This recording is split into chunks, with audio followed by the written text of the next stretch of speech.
से 29 राज्यों से लोग यहाँ पर आ रहे हैं। 3-4 केंद्र शासित प्रदेश से भी लोग आ रहे हैं। 4 सांसद आने की पुष्टि हो गई है। बीजेपी के प्रदेश अध्यक्ष भी रहेंगे कार्यक्रम में।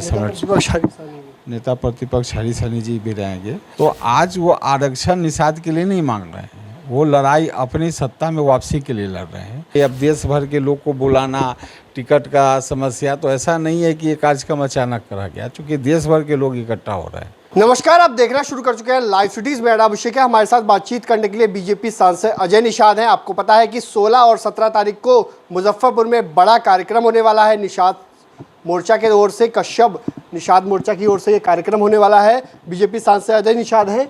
बड़ा कार्यक्रम होने वाला है। केंद्रीय मंत्री आ रहे हैं, यूपी के राज्यसभा सांसद आ रहे हैं, कई सारे लोग आ रहे हैं। क्या कहेंगे? देखिए, ये कार्यक्रम हर साल होता है। इससे पहले मुंबई में हुआ था तो मैं वहाँ गया था। पिछले दिनों रायपुर में भी हुआ था, करीब 5-6 महीना पहले। तो उसी समय जब रायपुर में मैं गया था तो उसी समय बोला था कि ऐसा कार्यक्रम बिहार में भी होना चाहिए। तो मैंने ही पहल किया था कि अगर मुजफ्फरपुर में आप करना चाहें तो स्वागत है। तो मुझे इस कार्यक्रम का आयोजन करने का सौभाग्य मिला है। लगभग पूरे देश से 29 राज्यों से लोग यहाँ पर आ रहे हैं। 3-4 केंद्र शासित प्रदेश से भी लोग आ रहे हैं। 4 सांसद आने की पुष्टि हो गई है। बीजेपी के प्रदेश अध्यक्ष भी रहेंगे कार्यक्रम में। नेता प्रतिपक्ष हरीश साहनी जी भी रहेंगे। माननीय राज्य मंत्री भारत सरकार साध्वी निरंजना ज्योति भी आने की सहमति दी हैं। सुपर 30 के आनंद कुमार जी, उन्होंने भी कहा है कि मैं कोशिश करूंगा आने का। उसके अलावा प्रेम कुमार जी भी आएंगे। उसके अलावा भी अलग अलग पार्टियों के भी दल के जो हमारे समाज के नेता या निषाद समाज के उपजाति के जो भी नेता हैं, उनको भी हम लोगों ने आमंत्रित किया है। मतलब बड़ा कार्यक्रम हो रहा है निषादों का? जी, निषादों का ये बड़ा कार्यक्रम। तैयारी आप लोग भी कर रहे हैं? लगातार लगे हुए हैं अभी? नहीं, लगातार लगे हुए हैं। ये तैयारी कर रहे हैं इस कार्यक्रम? नहीं, कार्य देश भर से, तो बताएं कि 29 राज्यों से लोग आने की सूचना है। लगभग 200 के आने की सहमति हो गई है। और ये कार्यक्रम निरंतर चलते रहता है, क्योंकि ये जो आदिवासी कहार कश्यप निषाद का जो सम्मेलन है, इनके संयोजक राजा राम कश्यप जी हैं। वो कभी हमारे पिताजी के साथ भी निषाद समाज का अलग जगाने का काम किया था। तो लोग लगातार, उनकी आयु 74 साल से ऊपर है, इस उम्र में भी समाज के हित के लिए काम करते रहते हैं। और उनका जो संगठन है उसको लगभग 151 संस्था ने उनको मतलब इसमें सहमति दी है, और उससे सब जुड़े हुए लोग सब हैं। तो ये संगठन पूरे देश का बहुत बड़ा संगठन है।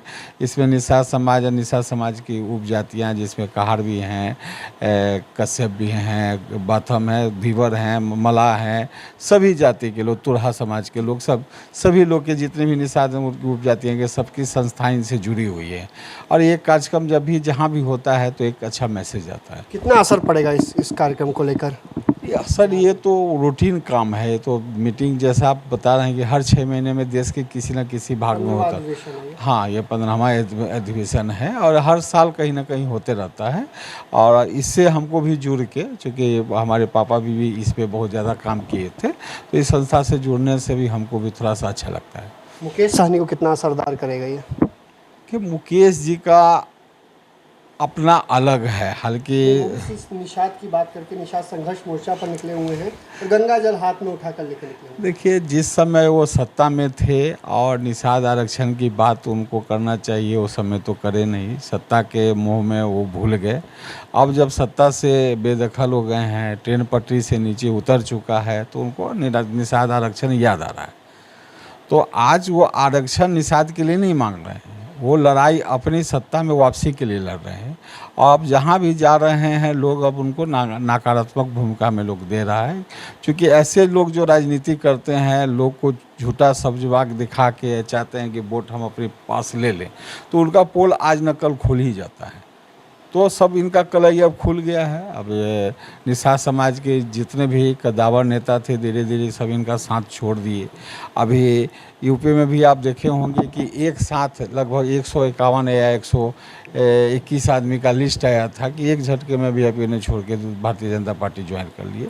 तो सब लोग का भरम टूटते जा रहा है। और जब भरम टूट जाता है तो नेता पर जब विश्वास नहीं रहता तो कहीं का नहीं रहता। तो कितना असरदार करेगा मुकेश सहनी को ये कार्यक्रम, क्योंकि मुजफ्फरपुर में नजर रहती है मुकेश ये कार्यक्रम से उनका कोई लेना देना ही नहीं, ये तो रूटीन काम है। आज मुजफ्फरपुर हुआ है, फिर 6 महीना के बाद अब देखेंगे कहीं दूसरी जगह हो रहा है। नहीं, इस बार बिहार में हो रहा है, लोकसभा चुनाव की तैयारी भी है। नहीं, उसका वैसा नहीं, ये तो कार्यक्रम 6 महीना पहले से तय हुआ था। चूँकि अब देश भर के लोग को बुलाना, टिकट का समस्या, तो ऐसा नहीं है कि ये कार्यक्रम अचानक करा गया, चूँकि देश भर के लोग इकट्ठा हो रहे हैं।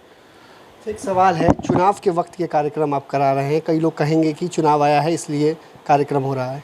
तो ये तो बिहार की धरती में पहला बार हो रहा है। इससे पहले भी तो निषाद समाज के बहुत नेता थे, सब लोग का जुड़ाव है इस संस्था से, सब लोग का भी आमंत्रण भी जाता है। जब भी कार्यक्रम होता है सभी नेताओं को आमंत्रण भी भेजा जाता है। बहुत लोग इच्छा से जाते हैं, बहुत लोग नहीं जाते हैं।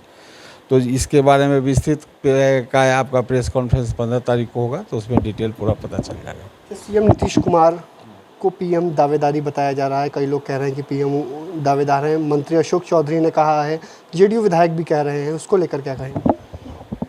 देखिए, सत्ता के गलियारे में एक ये भी खबर उड़ती थी कि आरजेडी और जदयू में एक समझौता हुआ था। उस समझौता के तहत में प्रधानमंत्री उम्मीदवार बनने से पहले मुख्यमंत्री का जो पोस्ट है वो तेजस्वी यादव को सौंप देंगे। तो अभी उसकी चर्चा तो नहीं हो रही है। उम्मीदवारी इनका दावा जो है, इनसे जो जुड़े लोग हैं, जो जदयू से जुड़े लोग हैं, वही सिर्फ चर्चा करते हैं। इनकी उम्मीदवारी की चर्चा अन्य प्रदेश में नहीं हो रही है। सिर्फ बिहार में 40 सांसद हैं, उनके बदौलत तो आप सत्ता में नहीं आ सकते हैं बिहार के। उसके लिए तो आपको पूरे देश का दौरा करना पड़ेगा। तो बिहार के मोह को पहले ये त्यागें, पोस्ट को पहले ये त्यागें, पूरे देश का भ्रमण करें। देश की जनता क्या इनको चाहती है कि नहीं चाहती है, इस अपना स्वयं का आकलन करें, उसके बाद पद की दावा करें तो अच्छा लगेगा। तो आपने सुना कि क्या कुछ कहा है बीजेपी सांसद अजय निषाद हैं। इनका साफ साफ कहना है कि 16 और 17 तारीख को मुजफ्फरपुर में देश भर के नेता आएंगे और देश भर के नेता निषाद और कई अन्य समाजों को लेकर बातचीत करेंगे और बड़ा कार्यक्रम मुजफ्फरपुर में होने वाला है। इसका असर अब मुकेश सहनी पर कितना होगा, क्योंकि मुकेश सहनी एक तरफ जहां निषाद संघर्ष की बात कर रहे हैं, तो ऐसे में उनके समाज में इतना बड़ा कार्यक्रम है और अब देखना होगा कि क्या कुछ होता है। बने रहिए लाइव सिटीज के साथ।